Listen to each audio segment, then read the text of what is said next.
I think this failure of risk management is just a very powerful case for reform, for financial reform. The reforms we still have ahead and the reforms we've already put in place.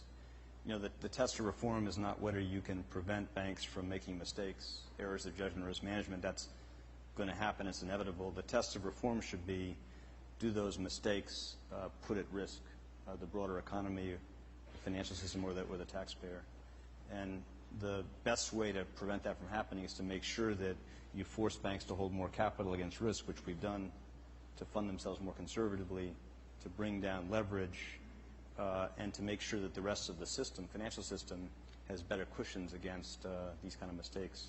The Fed and the SEC and the other regulators, and will be part of this process, are going to take a very careful look at this incident, of course, and make sure that we review the implications of what that means for the design of these remaining rules. Again, not just the Volcker Rule, which is very important in this context, but the broader set of safeguards and reforms that we all depend on. What are you talking about besides the Volcker Rule?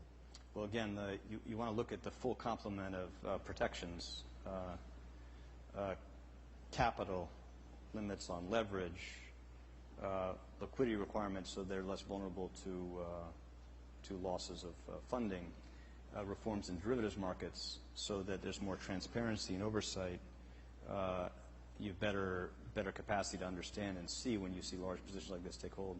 That's the set of core reforms that we need in this context. And again, I'm very confident we're going to be able to make sure those come out as tough and effective as they need to be. And I think this episode helps make the case, frankly. Speaker Boehner, in a copy of the remarks he's going to make here later today, said that he'll go along with an increase in the debt ceiling only if it's accompanied by, in his words, cuts and reforms greater than the increase in the debt limit. Is that going to be a problem?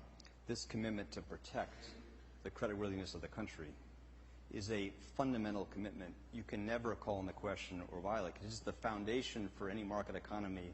It's the foundation of our financial. This allows us to govern, to fight wars, to deal with crises, recessions, to adjust to a changing world.